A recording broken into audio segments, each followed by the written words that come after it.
Yeah, but you can call me Obi. So that's the short form for my name, and everybody that knows me call me Obi. So I've been in the Salesforce ecosystem for about 3 years plus now. And I'm sure I definitely started like most of you from a different background, then discovered Salesforce on my own. After discovering it, I went on my own, studying, doing lots of trails, even wrote the exam before I met Babatokwe, who then started taking me with his, I guess we are like the first ever cohort that came from the NIPCA and everything.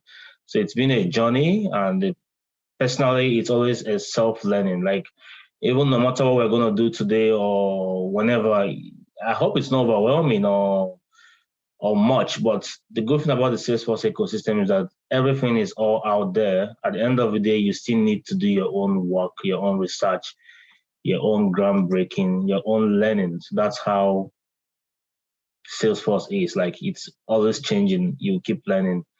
And the Experience Cloud, I must confess, is like it's one exam itself that I wrote, and I was very scared. I'm like, for me to even get to writing the exam, I had to do a lot of research, bought some courses on Udemy.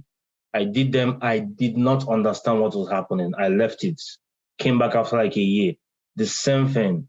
Until I met a guy like that had a course. Unfortunately, that course is no longer available. Though I talked with him, he said he's so busy, he had to take it down because of some updates he needs to. But I was able to, like, with his method, follow and understand the whole thing from my perspective. But it helped me because I went for the exam. I was so scared. I thought I didn't know anything. The exam started. I didn't even have any past questions. It was all new questions. Everything was net new.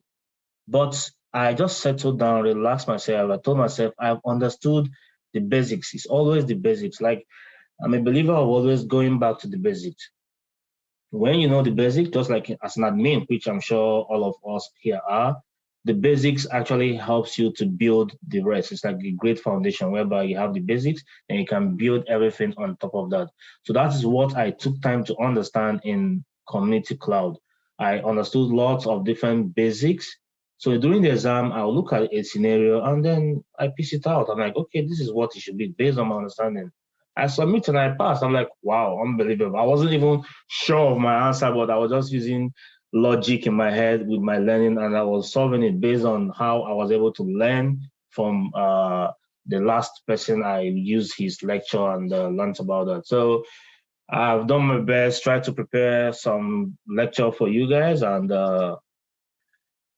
so let's go with it. I think I've given enough time for anybody that's coming late to come in now and join us. So I'm sharing my screen now, and I'll please appreciate if you guys are seeing my screen. Can I get thumbs up too on that? Yeah, good. All right. So let me not just go back here and bit about the bush. I actually highlighted this part. So what I highlighted, what is here is just breakdown of like what Salesforce expects us to know in order for us to pass the examination. So after checking the lecture note, because after I prepared my lecture note, I noticed that, oh, I still need to follow the Salesforce method. So I checked. I'm like, okay, what is it that I have done for today that we'll look at that is covered in the lineup of what Salesforce wants? And I noticed, okay, we could be covering these the personas too. We'll also be looking at the features and functions from the workspace. Then on this is like mostly tomorrow lecture, sharing. I want to focus on sharing, and but we're covering licensing today. So the only one thing that stood out here, so giving us a requirement, evaluate which external licenses type to use. Nothing on this yet, nothing on this. And then this tool down here, apply the steps, enabling partner and customers, users for experiences, and identify how to grant users access to an experience.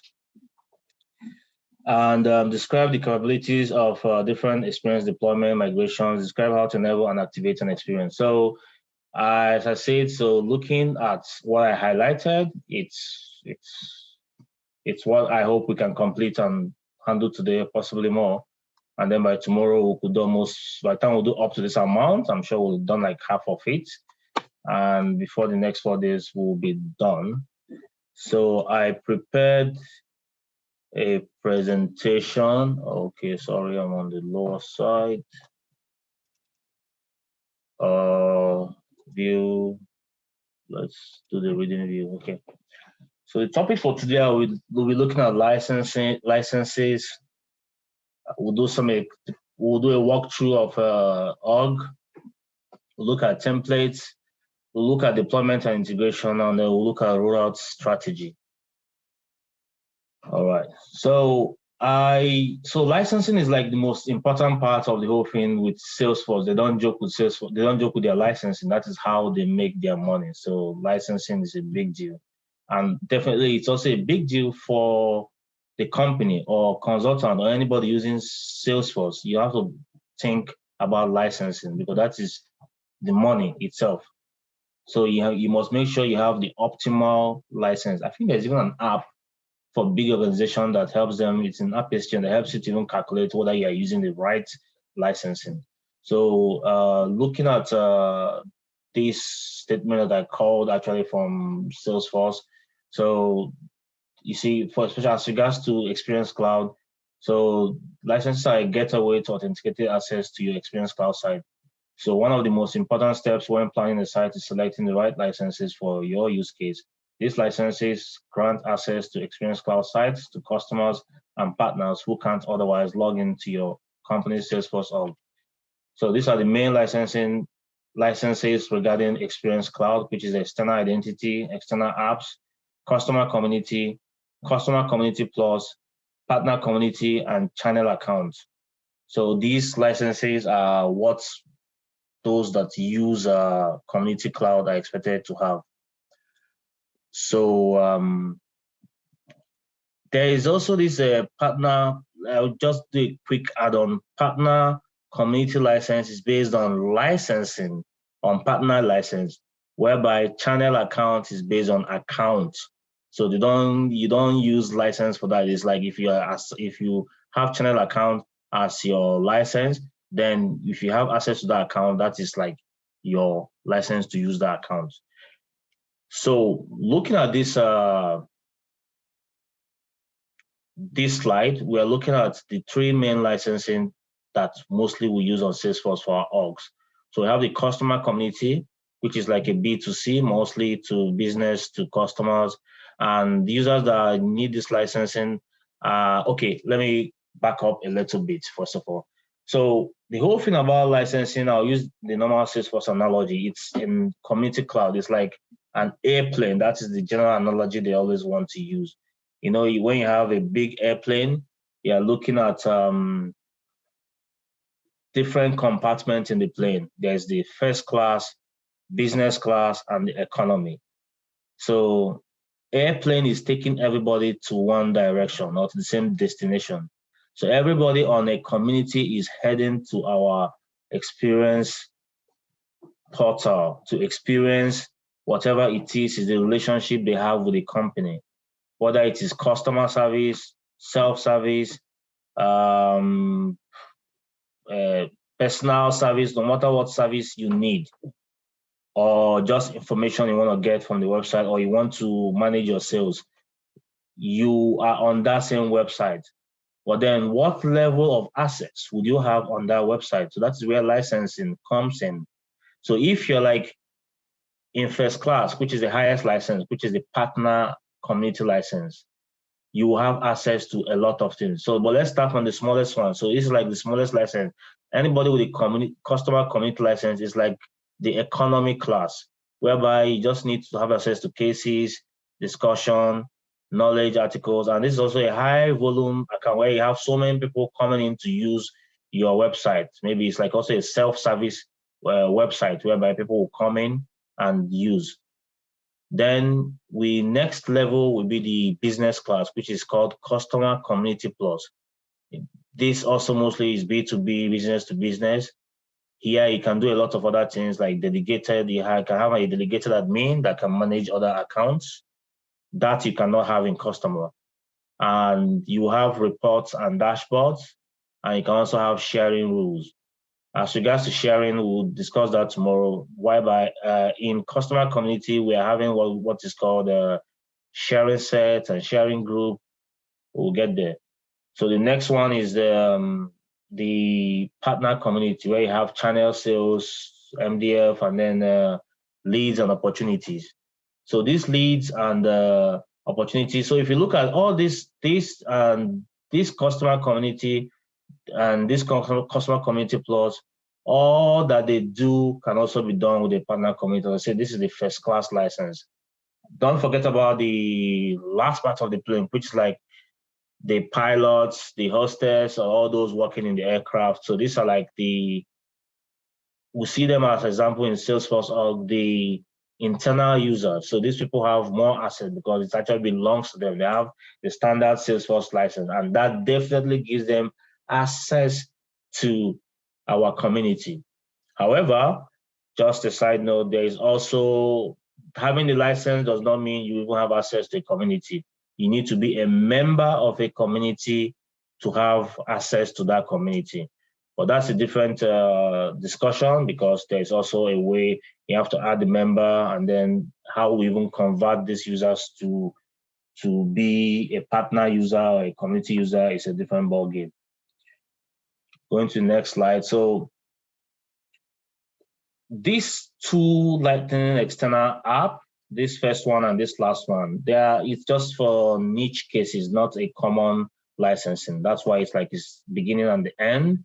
It's very lightweight and very heavyweight. So starting from the lightweight, it actually gives you access to experience to the authentication. Then you can do knowledge discussion, and this we have touched. So this actually, the customer, the community, and the partner community, these are all the licensing. So it's best for this. That's why I'm starting from where I started from. First of all, you need to understand your ticket, like what gives you access to the community. So this is a very major, important aspect of Salesforce Community Cloud. You need to understand this licensing. So that, first of all, gives you, it's like trying to go to a game. You need to understand your ticket, know where your sitting is, whether you're in the VIP or you're in the front row or you're in the coach's side, or whether you can go to the back room. So that allows you now to start getting the feel of, okay, this gives me this kind of power or not. So these are the kind of powers you get based on the licensing. And as for regards to Salesforce, it's all about what is it that this would allow me to do in the system. So that's the way we want to see it. And I had to use this slide to like break it down further as regards to what one can do, and focusing more on the three main important licensing. In this slide, there's a lot in this. There's even lots of exam questions in this that you have to actually pick out. Number one, example, the first one, when you are assigned a community license, you can do all this only. That means you can have access to cases, charter, knowledge, ideas, answers, Salesforce One, account, orders, and contacts.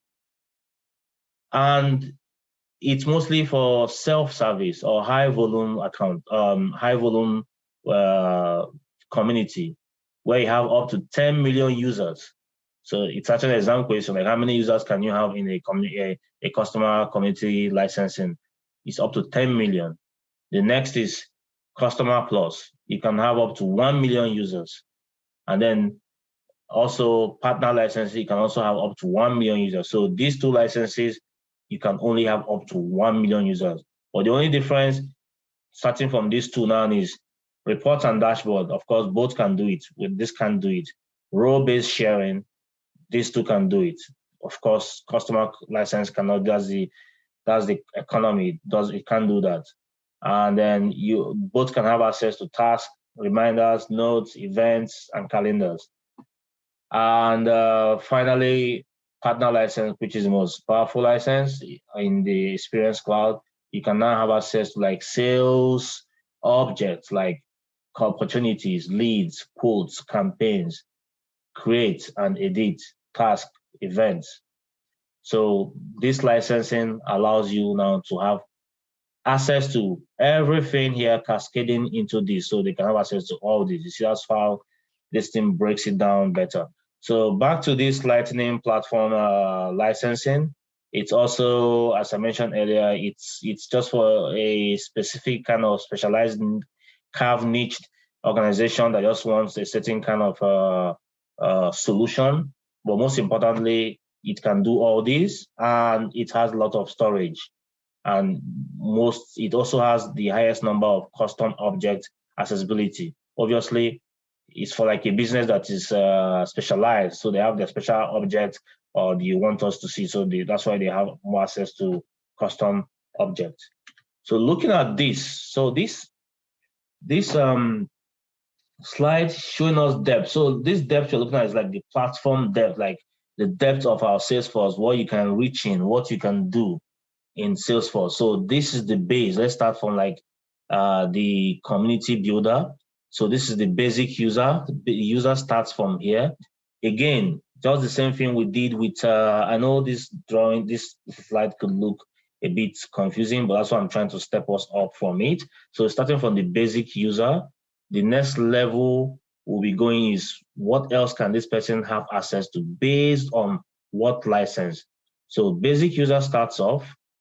If you have only this external app user, which I talked about, you can only have access to these few things, but you have access to specialize to 100 custom objects too. The same thing goes to the extreme, which is external app plus. So these are not the common licenses. These are, like, as I said earlier, carved special licensing. This one allows you access to 200 custom objects. And all these features and objects. But basically, in a normal Salesforce organization, and even in exam, what we focus mostly on is on these three licenses, which is customer community license, customer plus license, and partner community license. So of course, just like the other two slides, when you have access to this, you see this comes here, so it adds up. So then this comes here, it adds up. So if you have access to partner community, you can virtually do all this. If you have access to customer plus, you do all this. If you have access to customer community, you can only do this. So that is how it works. But then this common licensing that we know only has 10, you can only have access to 10 custom objects. So when you're trying to link any of this license community to custom objects, there are limits. So these are part of the questions as regards to limits in the community cloud. Example, what we're talking about now is these are limits. You're looking at 100 custom objects. You're looking at 10. You're looking at 10. You're looking at 10. You're looking at 200. So these are the limitations that you also have to be putting in perspective. Or as I mentioned earlier, about 10 million users for these, up to 1 million users for this, or only up to 1 million users for this. So these are also, again, limits. So you see, as we are moving, we are already picking out the limitations and the pluses and the minuses. Moving to the next slide. The next comes in, it's not just about licensing, it's also about what sort of license are we talking about, like how are they? So it's two basic types. So you have the named user license, which is also member-based license. The common one we all know about is like our standard Salesforce license. These are member-based license. And then there's also a login license. So these two licenses can actually be switched at any time. You can actually even use one of each at a time. You can even use both at a time. So you see how this license works for communities. You can use one or both. This I'm talking about as regards to how users can access your community. So the member-based license, of course, it's the main license that just attaches to one person. You have the license. You can do what you want to do, log in when you want to log in, and as many times as you want to log in. But this login license is actually based on like a pool, and there's some limitations attached to it. And we'll see more of that in the next slide. But what you should know is that they're interchangeable. You can use both together, or you can use one of each anytime. But there are things to definitely consider, which is cost and the expected volume and seasonal usage. Example, like, okay, let me go to the next slide. I guess that will explain it better. So looking at member-based licensing, where it's like a one-to-one relationship. So you have, as I was saying earlier, it looks more like our standard Salesforce license. Now you have a member that this license is attached to the person. You can know how many people that are assigned this license. We can know how frequently these people are using this license. We can also estimate when and how they log in. So everything about it is predictable. And it's best for users that are logging in at least 3 to 5 plus times in a month. So they are all like they are constant users. So the next is a login-based license. So this is you purchase it 20, like it's 20 user licenses per login. So when you purchase one user license, 20 people can log in at that time, can use it at a time. But once it passes 20, that means you've reached your limit. So that is part of the limitation on this. So if you buy like 10 of this license, it means you can have access to 200. So it's by 20. One license here. So provisions 20 user licenses per login. So each login of this license can have 20 people logging in at a time. So that is how this license works, is by 20, so times 20. In case you're buying 1,000 of the licenses, it means 20,000 users can log in at a time with it. So, but it is where you now have to have a lot of management, because it is for sites whereby you know your users are not always logging in. At least you know there's no way everybody will log in at the same time. Everybody will have the time that they will log in, or they can be logging in at the same time. So you have to now estimate how big is your business, how much licensing do I need, what is the peak moment or so. Like some businesses actually do, we have a situation that they have sales, then they can actually transfer and give people member licensing, because that period they know that people will log in so much. So after that sales period, they revert to the normal login based license. That is why it is interchangeable. So it's easier to move from this license to that license based on costs. So, but at the end of the day, you still need to discuss with all these the Salesforce account management as regards to how best use your license. But us as, like, should I say, consultants and administrators and site managers, we need to know all this. Then the last part, which we haven't actually entered more, it's actually a license, which we haven't discussed. It's a guest user license. So talking about our partner license, customer community plus license, and customer community license, there's also what we call guest user license. Actually, it's only one license and all users share it.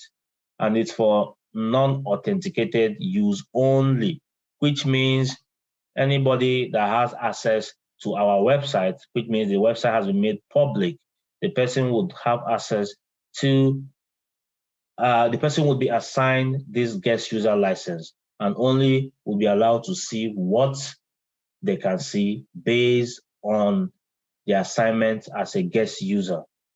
These definitely are also exam questions like page views. So those with guest user license, if you have the EE edition of Enterprise Edition, you can only have, so there are limitations. These are the limitations on this guest user license, which is number one. If you are on this edition, you're gonna only have 500,000 view per month. Or if you have unlimited edition, then you're looking at 1 million view per month. So you see where limitations are coming into for that. Going to the next slide. So this is on interchanging licensing. Like most organizations, they do have licensing, but today it has changed or it has moved. This blue mark means a customer community can easily change to a customer community plus license. Same, a customer community license, which is the economy license, can easily also be given a partner community license. But it is difficult for the big man up there that is a partner community license holder to step down to a customer community, and also for customer plus, and vice versa for this direction. So a partner user and a customer community user license upgrade is difficult. This is not saying it is impossible. It's just saying it is difficult because it might require us deleting we can't delete user, deactivating a user, creating a new user, reassigning, do lots of reassignment because it's a different process, because it's a different license. So you're like stepping down from the big one to the small one. So it is easier to step off from the small one to the big ones, like from the customer community to the plus or to the partner. But vice versa, it is difficult to do that. So that is what this drawing is showing. And once more, it is not that it is not possible, but difficult. Okay, so I mentioned guest user license. So these are some of the limitations I wrote down. So you can only view public pages and knowledge. It has lots of limitations. It does not consume any licenses. Guest user profile is in builder setting. Guest user page access is controlled on page properties. I'm sorry for my grammar here. Okay, and guest user, I'm sure guest user will not have, there are some accessibilities they don't have, like they can't be in a group and you can't manually share to them. That's the major two deficiencies of a guest user. You can't manually share to them and you can't put them in a group. Okay. Then the next I want to go in is persona. So this is the users, or how you want to define people that work with the community. Funny enough, I'm more like I'm a manager, I'm an admin, I'm a builder, because I do work in my current company now as a community cloud administrator. Actually, my work has been we have a legacy portal, which in fact, I've constructed a new one. So I've been testing and moving.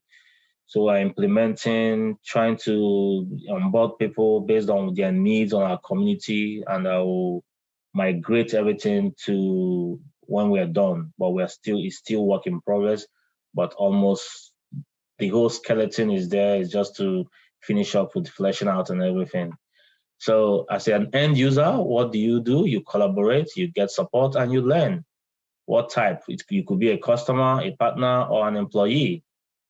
Example, you're browsing, reading feeds, interacting with content, collaborating, and with colleagues.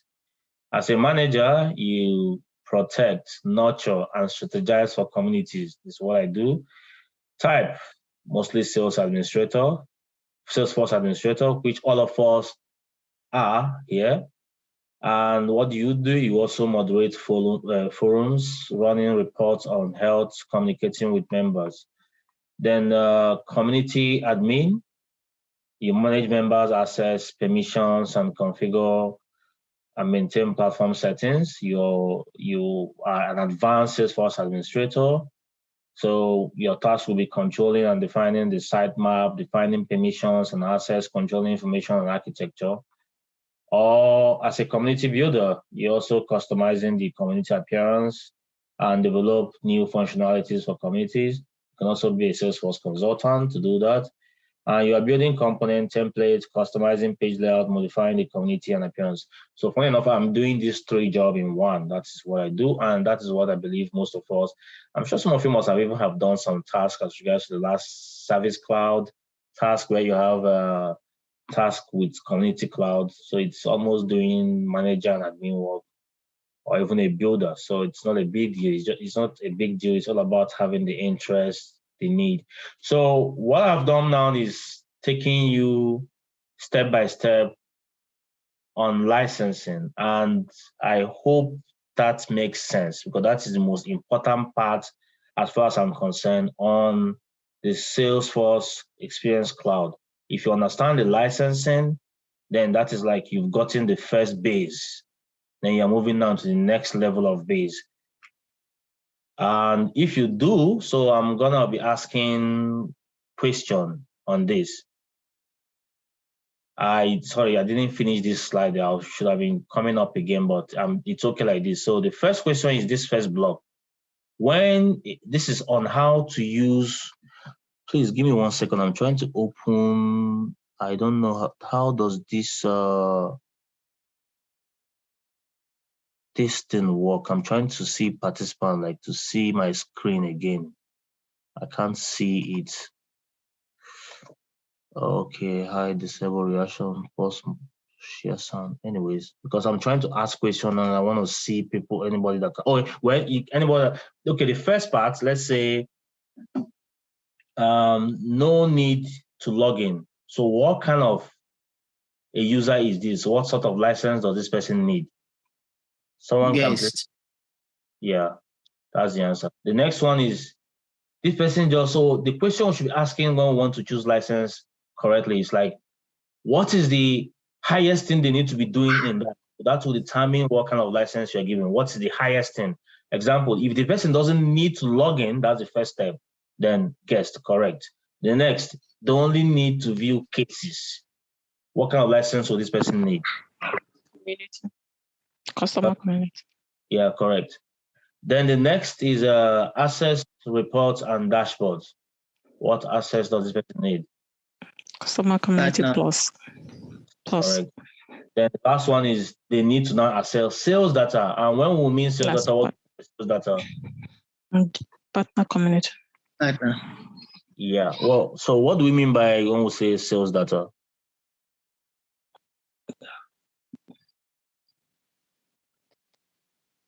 Come on, guys. What about your sales process? Leads, opportunities, and all of that, right? Yes. So that is it. If you know this flow, you have, as a consultant or an admin or a builder, you have now understood what it is. As simple as it looks, but it is that powerful. So you are now looking at what is it they want to do, and that will now decide. So this is actually the flow that decides what is the most license they need. And now this will allow you now to make the right choice on licensing. Save your company money. Get the right license by saving your, save your company money by getting the right license. And also, at the end of the day, giving satisfaction to the users of what they want to do. Because if someone wants to have access to report and dashboard, you end up giving the person this access. It's not what the person needs. So now you've made a mistake. So that's why it's good to ask this question from day one and understanding when you're doing your requirement gathering or your elicitation or your discovery. All right. So main component. So the main, now I would have to now step into the org, but there are like the three main components in the whole Experience Cloud, which is the templates. It's two, Lightning template and then tabs plus Visualforce. Then when you create a template, then you're looking at the Experience Workspace. And the last one, Experience Builder, it's actually unique to the Lightning template. You don't have Experience Builder if you are using tabs plus Visualforce. And I think I'll go one step further. That for me, the other main component, which is also the setting component in the org. Okay, so I'm exiting this place and let's go to the website. I open one of my orgs. Okay, this one. So first thing first, let's type digital. For you to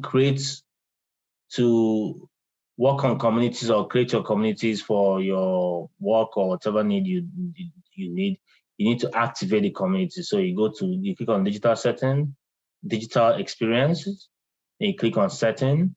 I made sure I opened a new org. I haven't done anything. So you have to enable your digital experience. So that's one thing you need to do first. You click on this enable, and then it brings up the domain.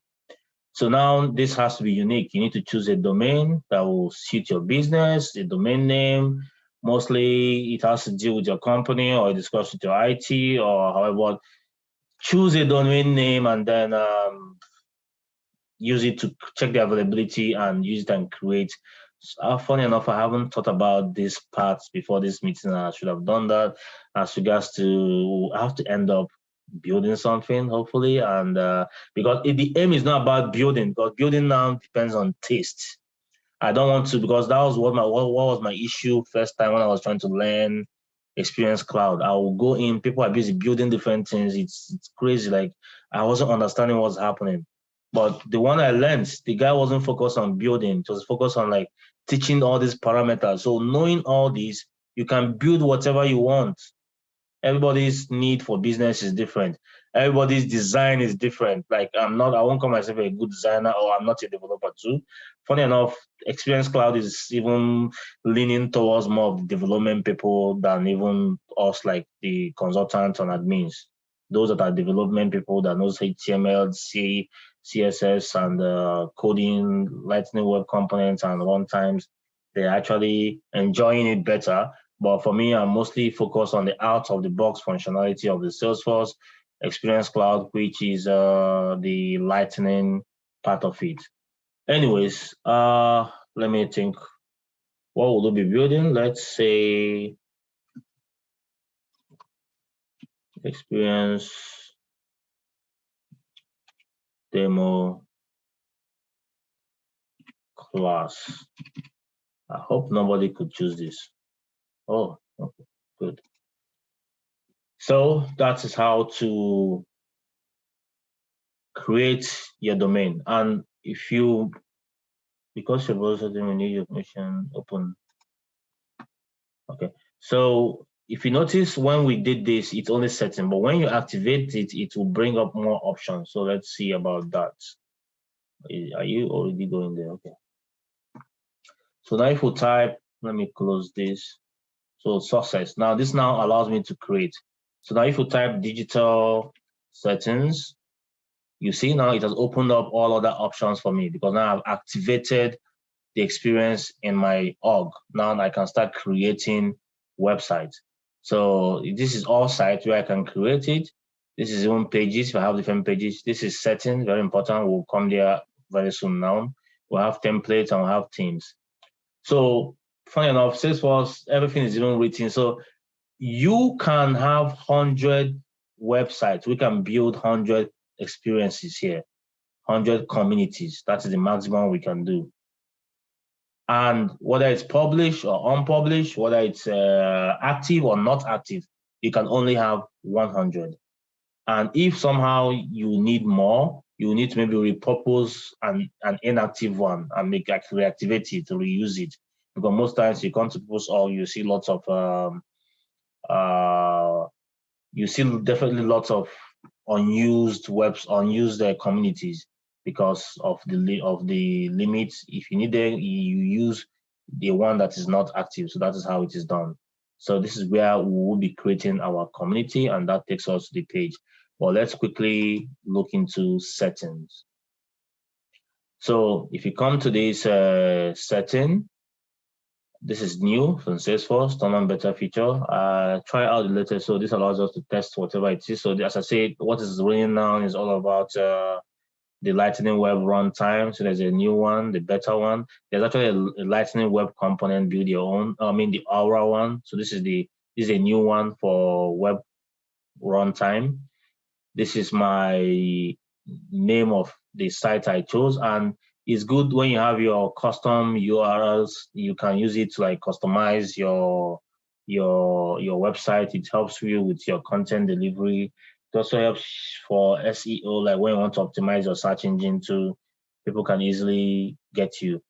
So it's already activated. The next thing we're looking at here is roles. We'll discuss more of this at some point. And I think the best practice here is to have one, though it's actually maximum of 3. So because I'm using my sandbox, this is Git showing me customer and partner. So these are the two people with this license that can have roles attached to them. When you are creating, if you have only one, that means I am actually optimizing and saving my roles. Whenever I create a new partner or a new customer, it's gonna just assign the person partner user. It's going to be user. But if it is 3, it's going to be like for if I'm sure my business has a manager, an executive, a manager, and a user. That is when this 3 comes in. It's actually very good for partner roles when you need to share, because we share by roles. People like a executive would see, just like hierarchy. When we have 3, we can easily share. An executive can see what a manager would see. Actually, let me not just waste time on that, because we're discussing security sharing tomorrow, and we'll discuss that. So the important thing is you can read this: the default number of roles created when you add a customer account. So right now it's on 1, which is the best practice, which allows us to save our roles. So right now we should only have 1. That's the best practice.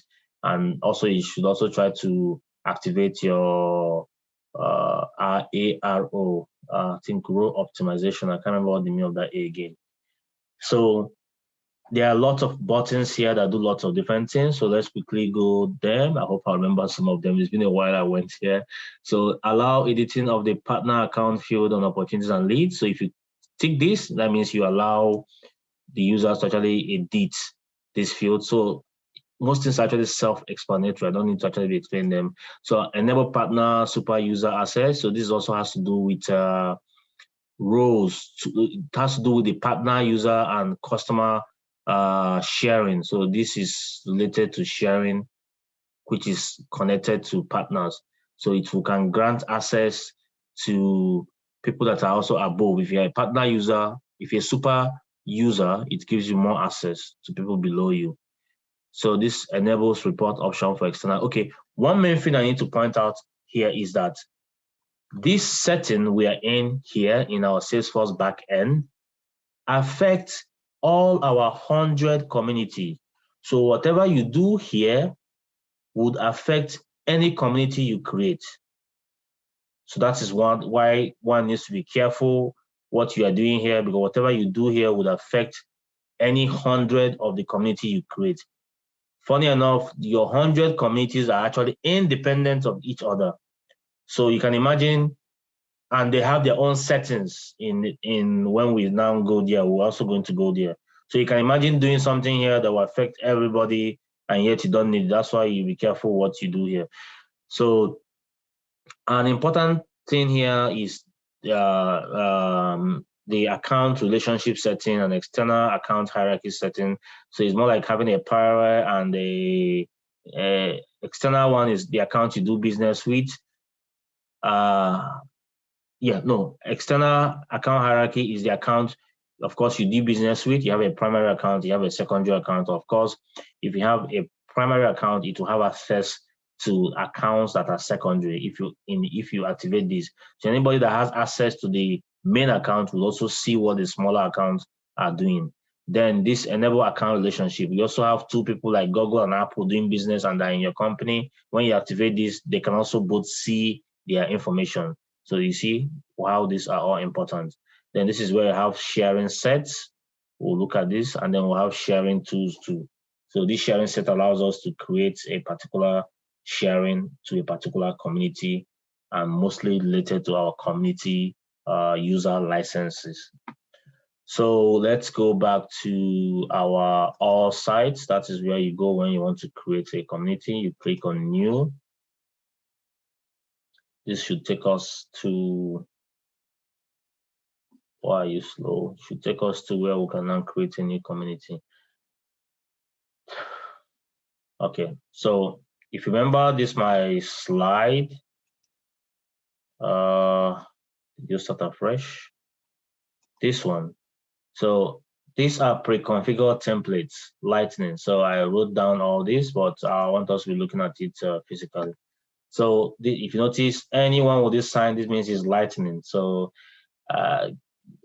experience is mostly Lightning based. So all these are all Lightning. What we're looking at here are exam questions too. So watch out for some clues or things that you need. So this is a new one, it's a microsite. It's also done with the Lightning Web Runtime. The same one that they just activated, build your own Lightning Web Runtime. So you have a B2C commerce. It's also a Lightning own. And of course, you can see what you can do. You can live search, product filtering, instant product recommendation. You can create all this. Help center, or should I say, let me talk this and this. So help center, customer service, these are service related lightning templates. And these two, of course, is for, I'm sure one of you or two, or most of you must have used it if you did the service cloud task. So you should know how it works, or if you don't know, it's this, as I said, it's a service related template, and it is used for like managing your service, seeing knowledge, and being served. Like if you have a if you have a commodity you're buying from a firm or service that are being presented, and actually the whole example is written down here what it is. The next one is the customer account portal. So this example I can give you about this one is like you bank with TD, you can see TD. I'm sure if it is Salesforce that are using this backend where I can access my account to do anything is like a third-party integration. So I'm logging in as a user and having access to my personal account, to my account information. So that's the kind of thing this does for you.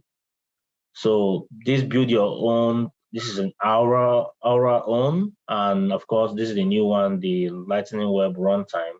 It's actually development, so it allows you to customize this how you want. So Partner Central. So this is specifically for people with the partner user license. Oh, again, this license, this one allows people, mostly for people that are customer plus or customer licensing. That does not mean someone with a partner license cannot use it, because you can use it with your partner license. Of course, you can do all that, but this is the optimum template, Lightning template for partner users. Aloha, it is an app launcher template when you want to specifically be downloading things from the app launcher. This is also Salesforce Task for Visualforce. I'm sure with time this would go away soon. It's Visualforce based.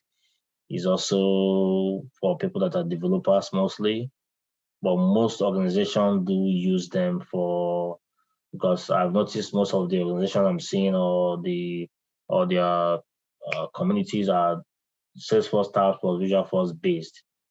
So this one is not what I'm focusing on, but I might talk one or two things about it once in a while. Aloha is not. So we are talking about either Partner Central, Help Center, or Customer Service. And I will be using the most powerful today, so we don't need to go down. Let's take the one that is bigger to give us access to and see more. So you see what this can do. You can have access to your reports and dashboards and our sales data, as I explained. And let's get and look at things you can do. You onboard users, channel sales, collaboration and support, and analytics, almost everything. Get started. Name. Thought I had chosen a name already. Experience, demo, partner.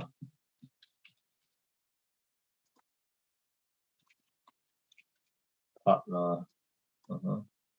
Create. All right.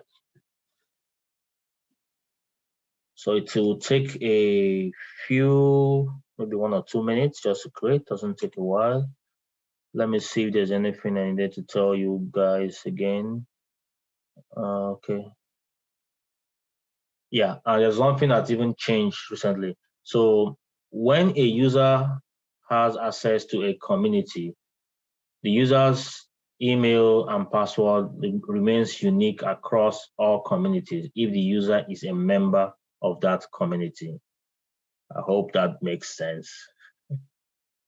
Like your login and password is the same in all communities. You don't need to change it. The thing before, you need to change it based on what kind of licensing do you have. But I think Salesforce have stopped that.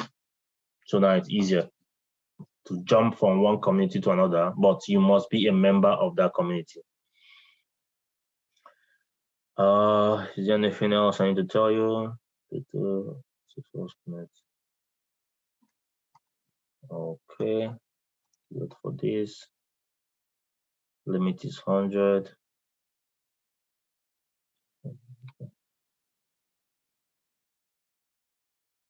Yes. So once again, this is like this is my workspace. So now that I've created this, hold on 1 second. Let me take you back to. Okay, no, it's not gonna open.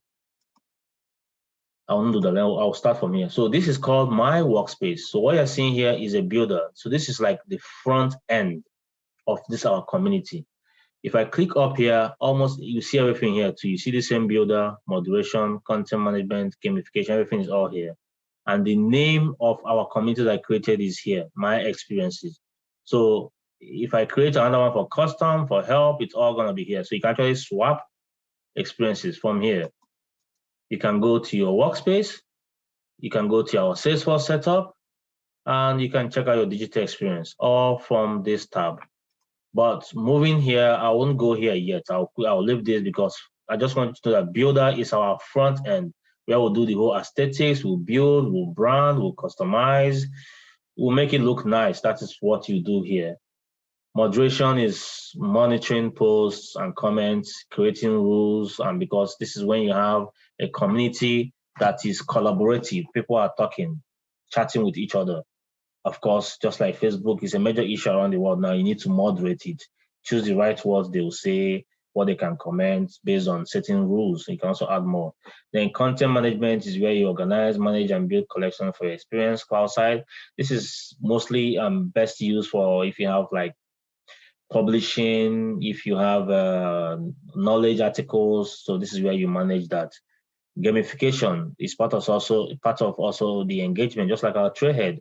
So this is actually gamifying the whole community, making it more engaging, making it interesting, allowing people to talk to each other, give advice, you get your badge, get points, then your rank will increase, get those stars and everything. So just to keep people engaged. And of course, there's a peg to it, just like I'm a ranger, I'm a this, I'm a that. So this is what this does. Then dashboard. So this is where we examine the health of the whole community collaboration. How many people are logging in? How are they chatting? Things like that. Like how healthy is the community based on the engagement. So that's what this dashboard looks like, engagement.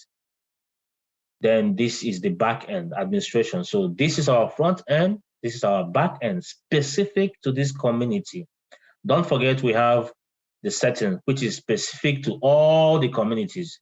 So now we are on this particular community called Experience Demo Partner. And if you go to this builder, it will be our back end. If we go to administration, it will be, if you go to builder, it will be our front end. While we'll go to administration, it will be our back end. But I will start from here now. I must confess, I have yet taken time to actually look at some of this thing, but it's important. If you get a chance, please look at them. It helps to setting up. It's a guided setup on if you want to set up any of all these. I haven't set them up. I haven't had need to set them up. That's why I haven't got into it. But that's how Salesforce is. Until you get need to do something comes, so then you have to either go and research it or read it again or learn it and then do it. But definitely, I always watch myself I'll tell myself that it's not a big deal. I can do it, and always I can do it. So that's the mentality and the mindset I go about my thing, and it works for me. So whatever works for you. So my advice, as I'm telling you, is a guided setup. You need to get into it, be guided on how to set these things up. So you can do your lead distribution, all this will show you how to go about it. Deal registration, all this is like different courses, like different minutes on steps on how to go. Market development fund. So these are like heavily sales related community channel program, campaign marketplace, intelligent. And one more truth, there's a lot in this community. As I said, I passed this exam November last year. It's not been too long, but luckily I've been working on it. So at times I even leave it. So, and it keeps changing. It's like a website. There's a lot always changing. So your learning is fluid. It will keep going, keep changing. I'm telling you as best I can, but the onus is on all of you to keep learning, researching, and doing what you need to do. So I'm just trying to give you the guideline on understanding it basically, starting from the licensing to how to navigate it and then how to build it. It's helped me a lot because, as I was saying initially, when I joined some people to learn it, I wasn't able to learn it based on how everybody would just jump in and start building. So you see, I'm not spending my time, let's just jump in and start building, forming like you're building something nice. It's not the idea. It's about showing you how to walk around it. And with that, you can do anything. You might even end up discovering more things than I even know. And that's how it's supposed to be. So let's start from the back end, which is more important. So what we have here is the setting.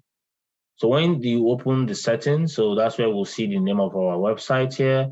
It's not active yet. It's when we are done building, then we activate it. And when we activate it, then that is when we can have access to it, like logging in and everything. So this is where we can also change template. You know, we selected Partner Central, but if we say we don't want Partner Central, we can change it from here. Preferences. So this is the preferences related to our community. There's a lot of things we can choose here and do. Like, do we show nicknames? So this is general preferences to choose and check. Give guest users access to public charter API. I think we might want to do that. As if we want to if you already plan that this will be a public website, you will start giving access to guest users on what they need to do. Enable direct messages, allow discussion threads. So some things are already automatically ticked for all, but then we are left to choose if we want this to happen with the rest. See other members of this site. So this is about visibility. Do you want members of this site to see themselves, or do you want it to remain very private? And then let guest users see other members of this site. Do you want our external users to even see members of this site? This is mostly not advised to be ticked, including non-guest users. So except you want your community to be very, very open and everybody can see each other and talk to each other, then no problems. Use a profile-based layout for lightning knowledge search results. Gather customer insight data. Use customer visual force error pages. Show all settings in workspaces. What's this saying? Show settings that are hidden by default. So some settings are hidden, so you can actually open this too, so you can show all settings in case you want extra settings. Now this is experience management. So do you want to allow members to flag contents, which speaks for itself? Allow members to vote and downvote. So this is more of the interaction, like engagement, what you want to happen on the website. And if you click on it, of course, it allows. Right now, it means members cannot flag content. Members cannot upvote or downvote.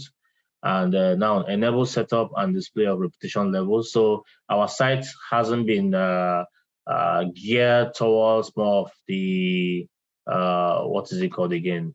Gamification and moderation. We haven't done that yet. So we can actually not bother about that yet until we do that. So in this one too, right now I'm listed as the default owner of this website. That means everything created on this website by our guest users will be owned by me. I can always change it. Maybe, of course, I don't want to own everything. I want somebody else to own, so I can choose who I want to own. But for now, let's leave it for me. You can also set the maximum number of megabytes you want files of people to add to your website. I think this is for adding. Enter a maximum size for files uploaded. Yes, uploaded to the site. Enter a number between 3 and 2 megabytes and your aux maximum file size.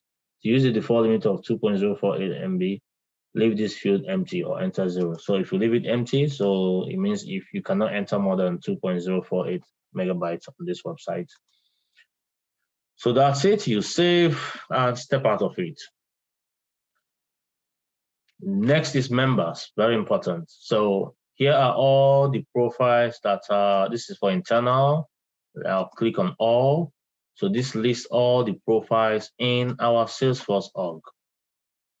So for you to be, right now I'm default automatically added because I'm an admin. If not, I wouldn't have access to this. For you to have access to this, our experience demo partner website or community, you need to be added as a member without being added as a member, which means your profile will be added. And your profile could be most definitely either our partner community login user. This is login license that I discussed about, you see. So those that have this login license, or you're a partner community user yourself. Or I can also add a community plus. Does this come with a community plus? Yes. So community plus user and login user too. So now it means any of all these profiles with with their licensing assigned, and they are now selected as a profile in this our community, would have access to this our community because now they are added as members. We can also add permission sets if we have any. I only have now only one experience profile, manager, and permission set. So whether it's a custom profile or custom permission sets created, when we do create them at the Salesforce backend, they will populate in here and we can assign them as members of our community. So right now, I have these guys assigned as members of community. So when we start or get to create users and assign these users to any of all these profiles, that user can log into our community. And so what is this? Site role, want to use custom levels instead of employee, customer, or partner. Select custom to replace standard levels. Okay, so that is if you want to use standard, but if you use custom, you can also change how you want this to be, which I think most times we can leave that user, customer, employee. You can leave it as it is default, so it's using the same thing. Is this roles? Site role, yeah. So it depends on the roles in your company, as I mentioned earlier. Right now, they're using custom partner employees. So you can also use user, manager, and executive. So that is like a ranking. As I mentioned earlier, that allows you to share visibility based on roles. So right now, let me leave it at default, assist, and save. Contributors. So assemble your team, add contributors, and assign roles to control who can do what as your team builds and customize your site. I have not actually used these, but these are all part of a lot of things on this. But don't forget, what we are doing, you are looking at what you need to get your site working and what you need to also help you pass your exam. So we're talking about the builder, the workspaces, and these are all you need. So you're going to tab. So these are like available tab, but this is mostly used for Visualforce and tabs. You see, Salesforce tabs and Visualforce. So we can skip this because that is why it's called tabs, Salesforce tabs and Visualforce template. So we're not doing that. Branding. So this is like the first stage of branding, whereby you select. Well, this also is related to the Salesforce tabs and Visualforce. So because everything is done on Workspace, it does not have Builder, which is a front end. So that's another limitation. The Salesforce tabs and Visualforce, everything is done on its Workspace. It doesn't have a Builder. So the branding and the tabs are all done in the Workspace. So we're not focusing on that. So we'll go to login registration. So this is where we have a caveat, like if we want to log into the website, now we can't do that because we haven't actually started creating or branding. So right now you're using Salesforce logo. We'll have to put our own logo if you want, but it must not be more than 125. No, I mean, there's a limitation, I think 250 by 250. That's the limit. And then you select if it's a link or if it's a file. Then you choose the color that you want to show on your background. This is for our login page. Then you also, so right now it's this color, and then the login button, that when you want to click login button is this color. And you can also choose, there's no default page because I haven't started creating. Right now what I'm seeing is default page. But by the time I go to the front end and create, this time will come up. Experience builder page will come up. Well, right now I've not created any experience builder page. So this comes up. Then the next is Allow employees to log in directly to an Experience Cloud site. You can also allow that, click on that. And log out. So this is where you want, when people log out from your site, where do you want them to land? You can actually leave that blank. I think it just takes you to, yeah. So this is where you want them to land after they log out. If there's any particular page you want them to land, you created somewhere like a under HTML page or something to tell them thank you. If not, the users will return to the login page. So this is the password page. Also, by the time I finish, we'll work on the front end. You see this thing will default to Experience Builder page. And then you can also have your reset password page. Then this last one, allow customers and partners to self-register. So this is based on registration. We can allow customers and partners to also register themselves as a member of the community. You don't need to stress yourself about that because you can't keep registering people. So if you have a community that has so many people, this is an exam question. That's the way it's asked somehow. If you have so many people registering, how do you, of course, enable this so you can allow customers and partners to self-register? Don't forget about delegated admin, whereby so that you can allow somebody else to manage. And you can give that to, example, you have like you're working with Google, Apple, Facebook. You delegate people in Facebook, in Apple, in Google. Please manage your users. They are doing business with you, but you want them to manage their users. That makes it easier. So you've delegated someone in their organization to manage their users. And that reduces the task that you need to do as a community manager. This is for high volume communities whereby there's so many people. Just imagine 10 million people in your community. How can you be managing people registering? So that is where the delegated admin comes in. So let me save this and step out. So you go to emails.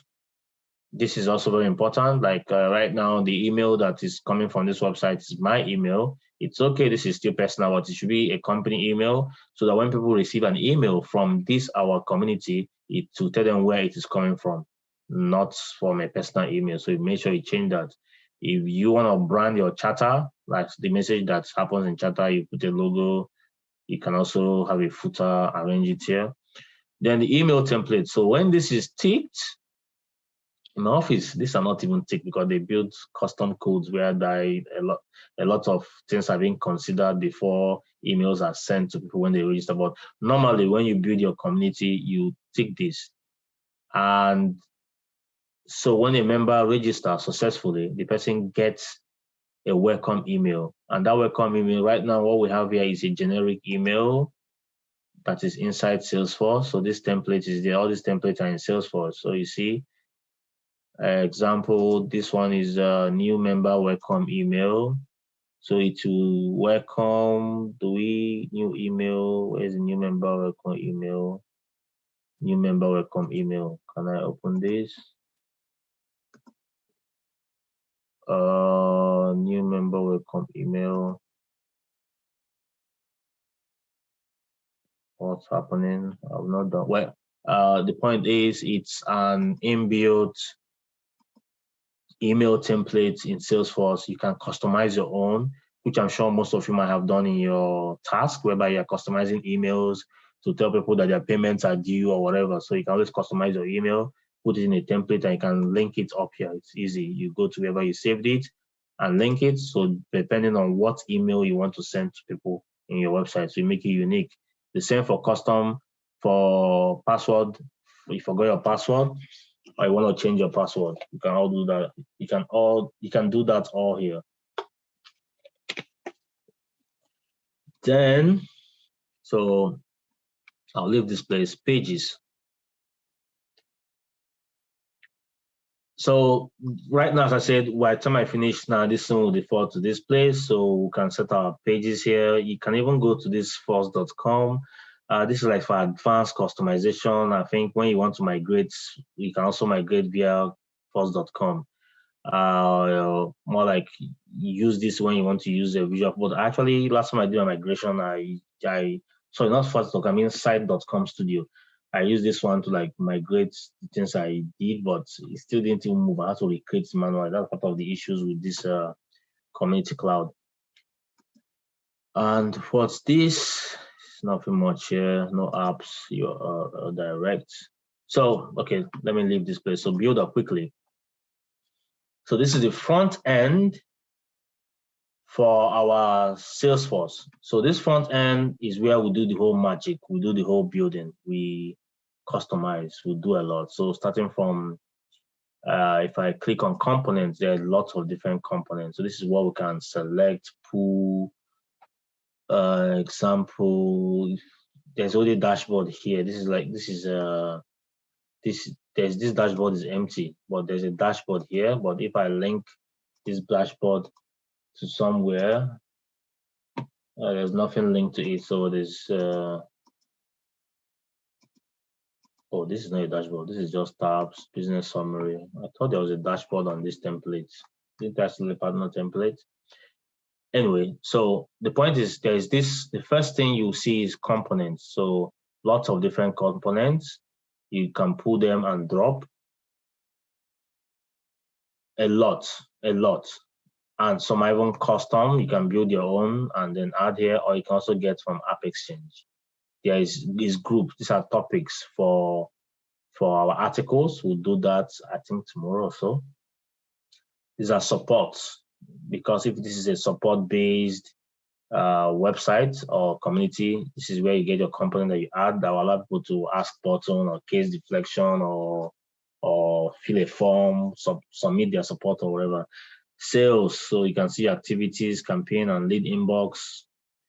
Then you have records, record components. So when you have this component in front, you can see your record, the banner, the little list, or the record list. Then automations, you can have your flow or post flow or suggested actions. So if you build a flow, I think I built a flow that I added to my community, like more like a welcome message flow that when you come in, it tells you welcome on the front end.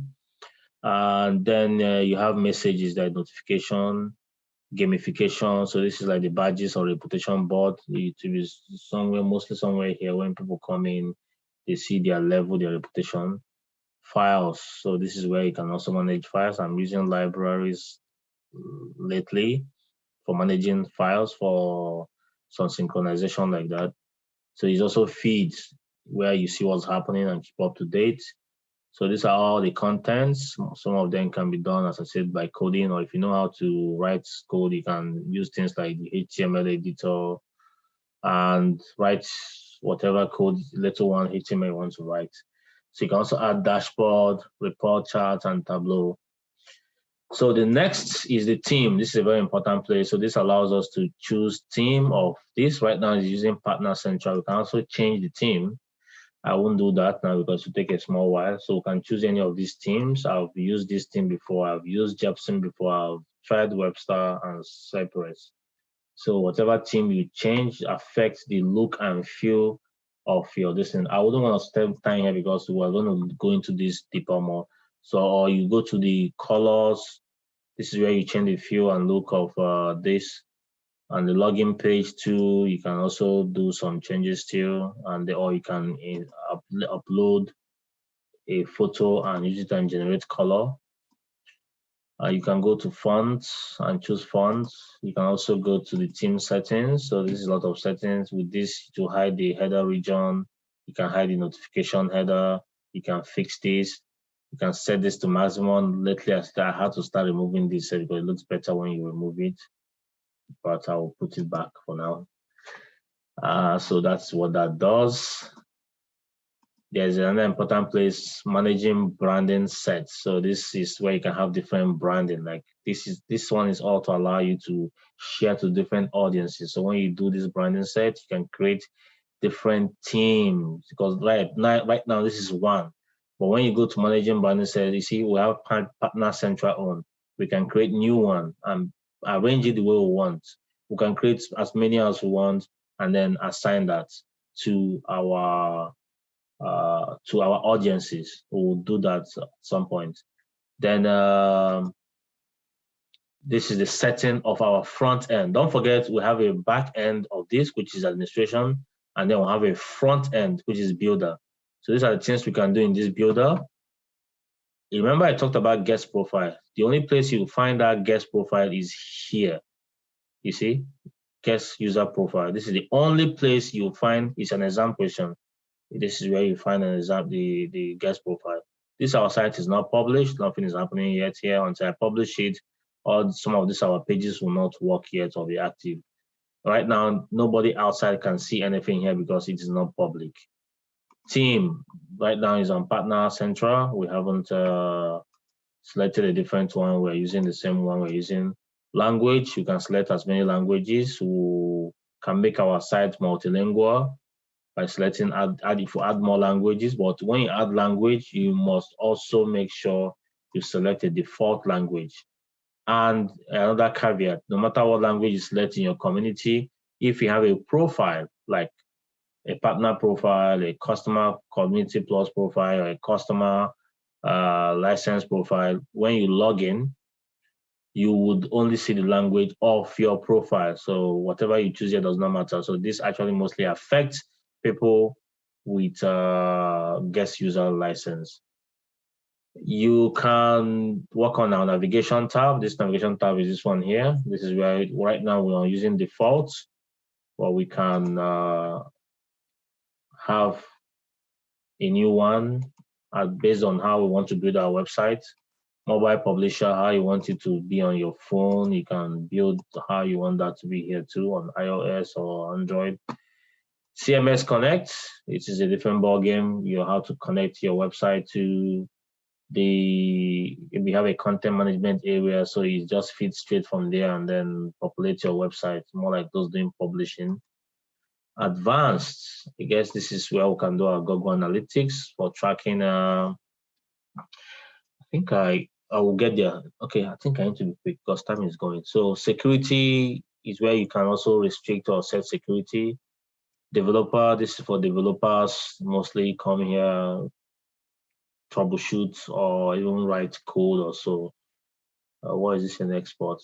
So but I hardly use this place. Okay, yeah, export a template, export a theme. So they can export templates, themes, and pages. Then updates. Nothing, there's no new updates. If we go back there, so I showed you the front end, I've shown you the back end, I showed you guided setup. Dashboards, quickly, it's as I say, it's where you manage the engagement and see what is happening on your system. There is actually a Salesforce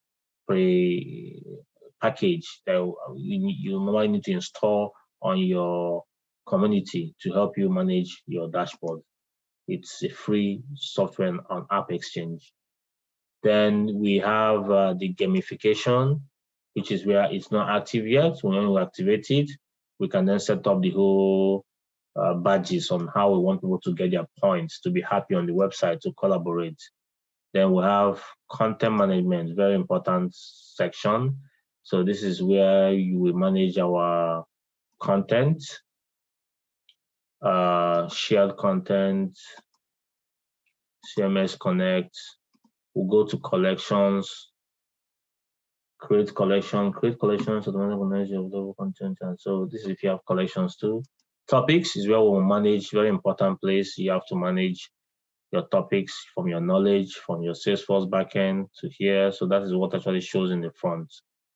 Recommendations, also how we drive the engagement. So the fourth channel, I think there are only 5 channels. This is exam question. You can only have 5 channels, but I don't want to dwell on here. That's where you have your audiences and then manage how the whole website works without with like recommendations. Someone does something, you can recommend this person has these skills or something like that. Moderation, very important, as I mentioned earlier, where we can moderate what people say, how people can flag. And then, but first of all, you need to create rules. So there are content rules and then there are member criteria. There's moderation rules, content rules, member criteria. We'll discuss all these later. We'll still have 3 more days. So there's a lot of things we can look into. And everything you are seeing, there is like a sort of exam question in it, but it's all about understanding it from your perspective, as I mentioned earlier. So once you understand it, you'll be fine. No matter how the question comes, you can then look back and say to yourself, okay, what is this saying? That is why I want to always see people do things. So let's quickly continue with the slide because I want to leave time for questions in case of any. And so we've looked at this, the template, the workspace, the builder. We've looked at the templates, mostly all Lightning. So what we can do with our help center, customer service. These are all templates. Next is deployment methods and tools. So after building your websites, building your community, you need to deploy it. So how do you deploy it? I just wrote down these 4 things. They're using ChangeSet or using your command line interface or using your Visual Studio Code IDE or you're using force.com, which is all these last 3. I haven't actually, I think I've tried this VS Code at some point. Oh God. And so ChangeSet I've used severally, but these are all options. I think there could be more, but for now I got these 4 options. So this will allow you to successfully migrate your community from sandbox to sandbox or from org to org. So that's what you need. Mostly, I think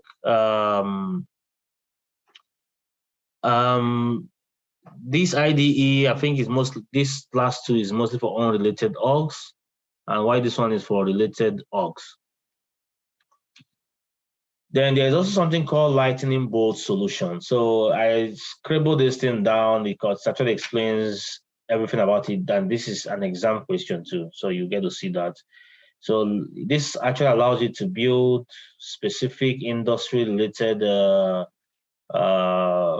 templates or community. You just pick it and install. It's like plug and play, but it is unique. Maybe you just have to change 1 or 2 things. So it's like, as you say, jump starts. So this thing you see me trying to build, let me just give you a simple example. Example that has a healthcare industry. I can assure you there are people or companies out there building. I can't remember. There's one name I even remember. I know, but I just can't remember the name. All they do is to build out templates and communities. So what you just do, you just come, you buy it from them. You go and install. Maybe you just change 1 or 2 things. And you do your bit, so you don't have to now start building the whole community from scratch. It's already been built based on the business. So now they already have your kind of business process. So that's easy. So it can combine custom Lightning apps, business process flows, and experience builder templates and pages, and easy to build and distributable forms. So whatever it is your business is doing, they've already packaged this. It's called Lightning Bolt solution. So it's a Lightning product. It's on App Exchange. It could have flows, it could have your business processes. No matter what it doesn't have, you can, it's way simpler. You can just maybe make 1 or 2 tweaks and that's it. So that is what this does. And again, it's an exam question and that's why I have it there. So next is integration tools and methods. So when the first integration tool for Salesforce is the Salesforce Connect. So it's I did this diagram because it's external data. So there's a table for this external data. So we map that table to our Salesforce data. And with that, you can extend it to community. Don't forget, community is just an extension of our Salesforce org, but it is limited because we now want to define what we want people to see. So thereby, if we can pull up from the external data, we map it on a Salesforce external data table, and then you can then expose it to the community as needed. So this Salesforce Connect allows us to access live data when we don't have, like, we don't need so much data. We just want it in bits or small, like.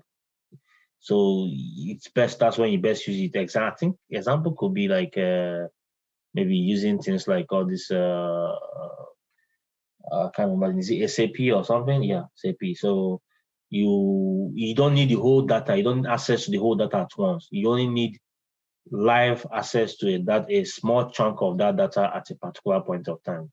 So you use that and you can access that. It just maps to the table you need, pull your data, do your thing, and that's it. Or you can also use third-party applications, and of course, that can be gotten from App Exchange, or can be embedded as components in community. We also have what is called Google Analytics. It's in the builder. I think we saw it briefly. There's a Google Analytics on top somewhere in the builder there. So what it allows us to track user information, your page view, so your searches. So it just tracks the activity of a user in our system. So that is what it does. It's very helpful. It's also an integration. So it's an integration with Google, but all what this one does is analytics. And then what the other one is, or you can get a third-party app, or you use the normal Salesforce Connect. So as I mentioned earlier, Salesforce Connect, you have a big database with lots of information, but you only need small part of it at a time. So it's best to use that. Now we have what is called the rollout strategy. So I just also call this from Salesforce. So in your Lightning Experience rollout plan, define the approach you use to move users to the new interface. Pick a strategy that works for you, your company size, your business goals, and the complexity of your Salesforce implementation. So this I have here is a slide that actually is very important for when you want to plan and roll out your communities. This is also an exam question. So this is the first one is establish, manage. In this my slide, it's actually combine, manage, and engage. But when I learned this, they're all separate, like it was 4. But somehow this combined it, but it still works. All you need to know is what is here. So you have your marketing team, you have your service, you have your sales. So the planning needs to be there. So because when we are talking about experience communities, you're actually not rolling it out for ghosts. You're rolling it out for human beings or for users, for marketing users, for service users, for sales. Everybody has to be carried along based on their need. So starting from marketing, you are announcing the new product they are offering, promotions and discounts. So you're making noise. So it's because there's a product coming in. So this is like how you roll out. Service. So service is listening to complaints, taking customer cases. Everybody's going through this whole loop and feedback. I'm trying to make everything better. Sales is tracking market trends and the geography. So they're all working in tandem with each other just to make sure the rollout is successful and everything is working well. So the first stage is to establish. So everything there is what you do in that established phase. You identify the purpose, the mission, the vision, and the goal of the community. You determine the objectives and outcomes you want to see from your community. You have to know your audience, very important. Knowing that your audience will determine what kind of community are you building, what kind of template are you going to choose, what kind of licensing do they need. You have to know your KPIs. You have to outline members' journey, planning executive engagement, promotional plans, run all the use case on prototype model. There's lots of testing before building it. Then the next part is the manage and engage, which is like the real work itself when you're branding.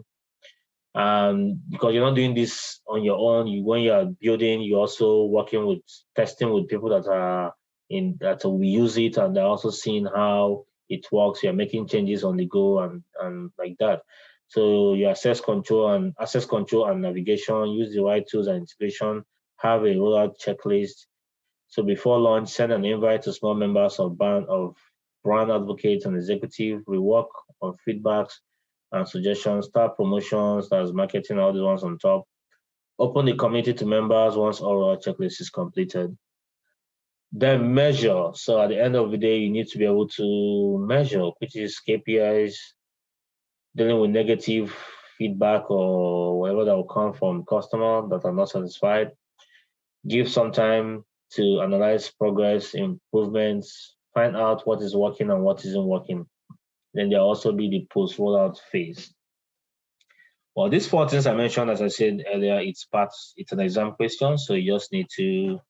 Funny enough, when I read this, it wasn't explained this way. Let me go back to my notes in those days and see how it was explained. It was a bit established. It says that what they do here is you collect requirements and business goals. You build and launch the communication, the actual implementation, the release, the training, They're all in established. Then manage, you monitor, and enhancement. Community manager is responsible in this phase, which is the manage phase. And then for this, community manager has to manage and communicate. He identifies new requirements, you moderate the community, and you prepare for the measurements. Then the engage. Members engage in promotion, marketing, gamification, the charter, the groups, the marketing activities. And lastly, the measure. You measure your feedback, you're checking the metrics, that's you measuring success by using metrics. This is related to go in established phase. So your measure is actually finally pinging back to the established phase. So this is what I have for you today. But I think, okay, let me just pause here for now. I think there's been a lot, and maybe we can go over questions and see what is it that might be. So anybody that wants to ask question can unmute and ask me any question, and then we can see what we can answer before we call it a night. I'm all ears, please. If this wasn't okay, first of all, I hope all this makes sense, more like I was communicating, please.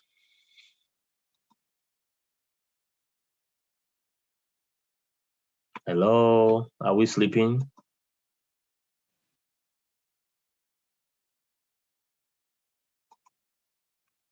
All right.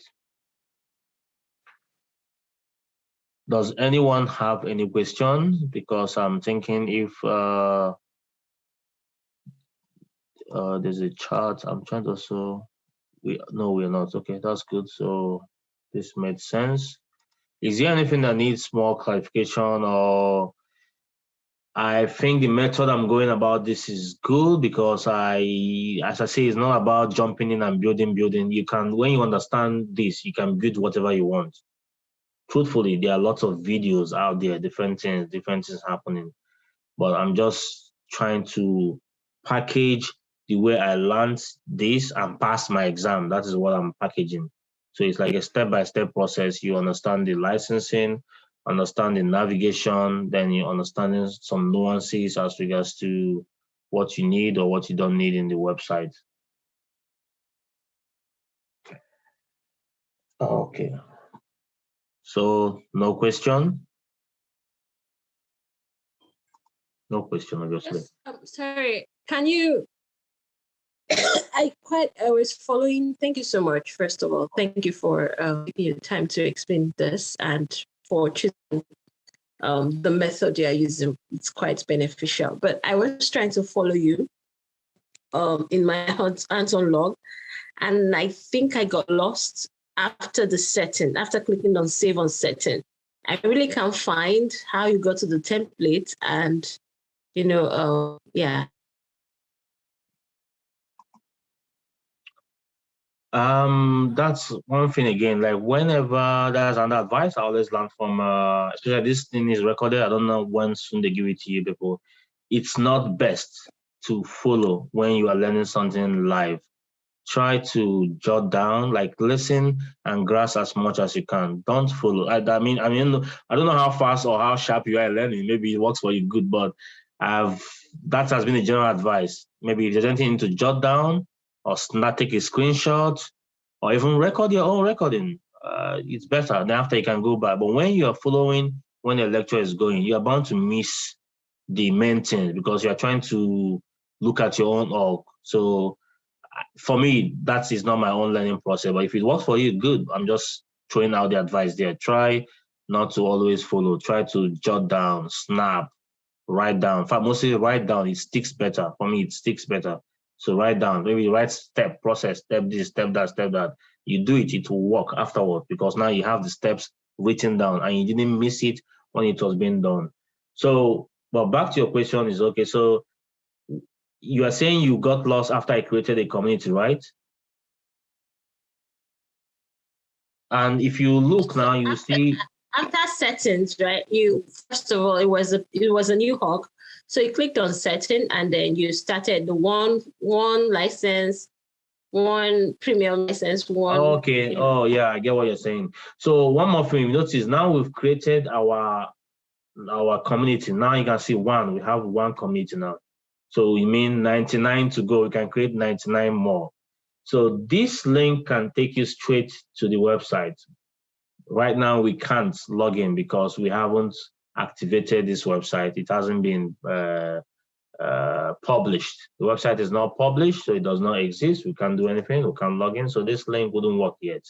But this two link could work. So this can take us straight to Workspaces. And as I mentioned to you guys earlier, Workspaces is the back end of this, our website. That's where we can build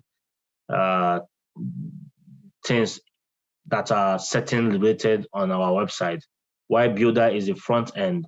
Sorry, what's your name? Is it who's asking the question? What's your name again?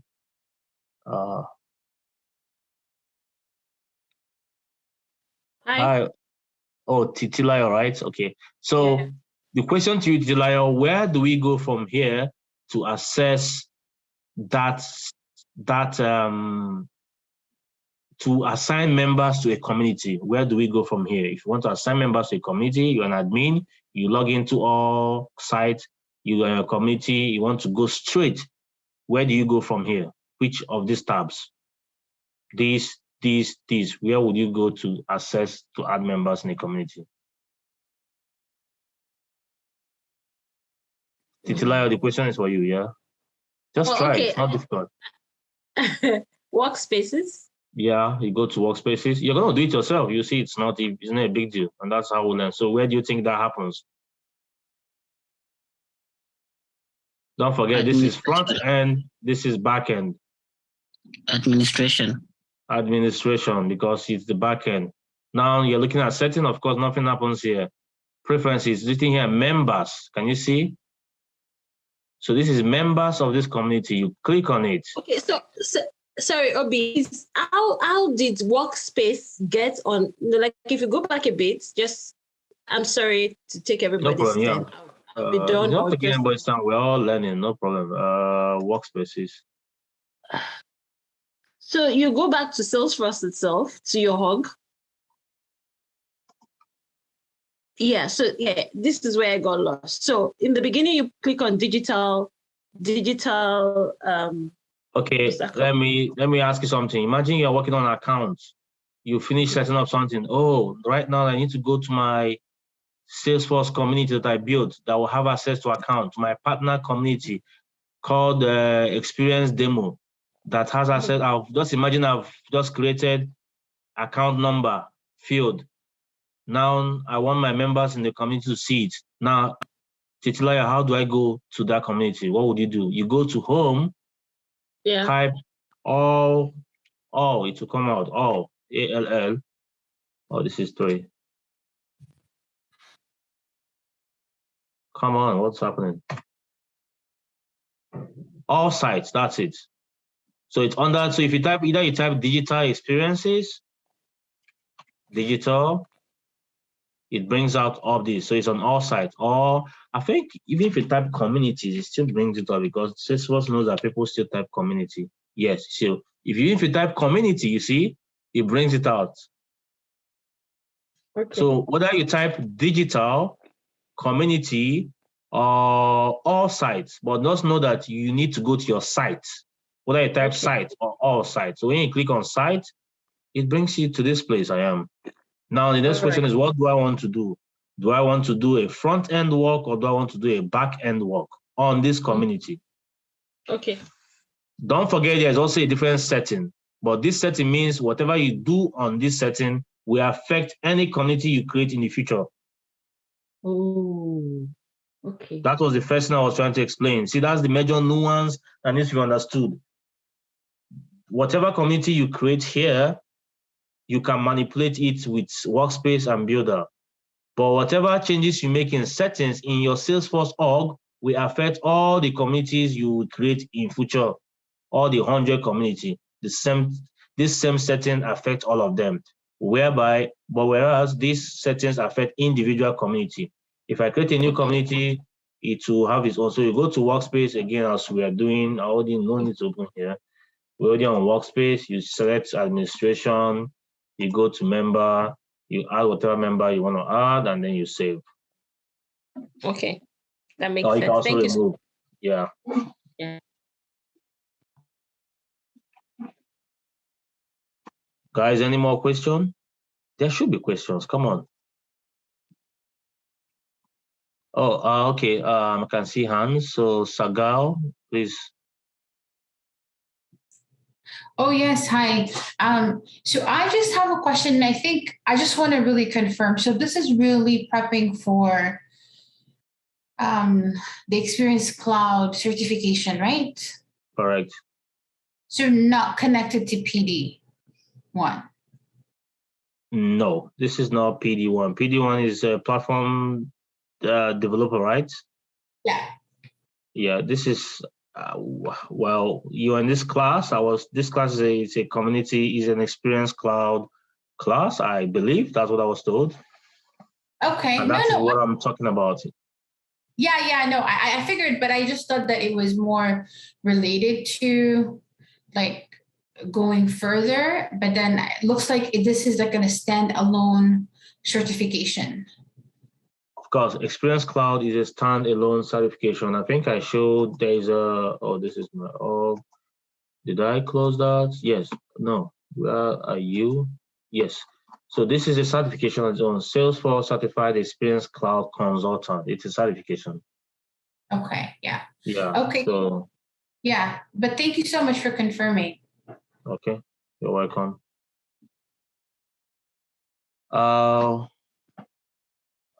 Abbasai Khan, come on. Okay, you can ask, please. All right, thank you for the opportunity. Abbasai Khan, right? Just to add to what Sagal's question, I would like to know if there's going to be quizzes for this particular module.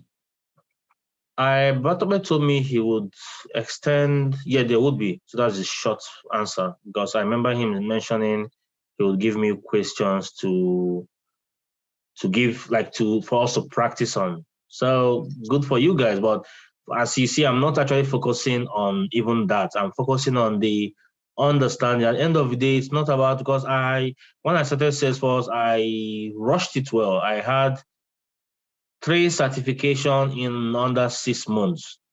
I didn't have a job, but I had 3 certifications.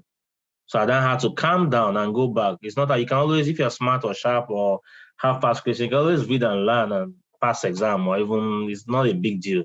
But I'm sure he also says that, I know we won't want to pass exam, but I'm also taking this effort to, it's not just about us passing the exam. It's about us understanding and commanding that confidence in solving issues when it comes to experience or anything Salesforce. Even if you don't know it at that point, but you can maybe think it through based on the knowledge you've gathered. Like, okay, if this is this, how would this be? Then also be able to do it. So there will be questions, and that is good for you. As I mentioned earlier, when I did mine, I didn't have any question. I read, understood, searched online, did some questions that I saw online, but when I went to the exam, it was like something alien. But luckily, I'm happy I didn't depend on any question that came online. So that's why it feels good when you redo something, like you do it and then you get it done. It feels good, like, which I know all of us can do. So I'm happy for you guys. You're getting the best of both worlds. You're going to hopefully understand this, and then you would also have questions. So I hope when we get to that part, when we are looking at questions, we can now appreciate what we've learned. Oh, we know this. Like, seeing the question makes you happy. Like, you can read the question, understand it, and answer it. So that's the point. I thought somebody, is it Ola that raised the hand, or was there a mistake? Or any other question? Is that the last of it? Yeah, I raised my hand. I wanted to ask you, can you point us to a link to the trail for this Experience Cloud? There could be different trails. Definitely. Let me go back to this 7 cells, because I moved from somewhere. See, everything's online. Like, it's like this first thing you should know to do as Salesforce person is Google. That's what Automatic tells people. All this lecture I'm telling you, this is what I did like last year. I just had to refresh again, did my own research. did my own learning and put them together. And I'm happy I'm even doing that. So it's not like there's any rocket science. So it's all out there online. And I thought I saw a trade today. What happened? Why can't I even? There was a trail I saw. I think it's this guy on Jim Sharp. Yes. So there are different trails, but you can't depend on one person. So this is a trail. This guy has his own. 9 hours left. I didn't even do his own trail, but okay. So these are some of the things inside. So you look at the community certification guide, do the implementation. I think I must have done this. I've done data modeling before. You do this community and community users. You do this, you do this, you do that. All this you need to do. Then you check this. So should I paste it for you guys to copy and either bookmark or do at when you are ready? Okay, I'm pasting a chat, this link. So you can bookmark it. So it can also help. Like this is this person's trail, but it is not final. There are lots of resources out there. Look at Salesforce, help, material. So that's it. So like I didn't do his trail in particular, but obviously I've done some of these things externally. So you see they are marked in his trail. Can you guys see? I did this last year, as I mentioned. I was preparing for the exam. I wrote in November. This was all I did around October, trying to prepare myself for the exam. So I didn't even finish this one, obviously, but it depends. Just do what you need to do. Well, this guy has so many links and links there. But that's one thing with Salesforce community is more of links, a lot of links on like things. Things keep changing, so it should help. I'll even keep this open because as the class is going, I also need to refresh my memory and teach and show you what you need, especially regarding on how to get it to the exam to pass the exam. So I'm just sent you one, but this is just one. There could be many. Actually, there are many. I'm trying to even remember if I have any other one. I'm trying to remember. Do I have anyone bookmarked? Experience. My okay. That's it for now. Let me not go further. So okay. Any last questions? Anything else? Because I need to start preparing for the next lecture. I hope so, and get it to you guys. Are we all good?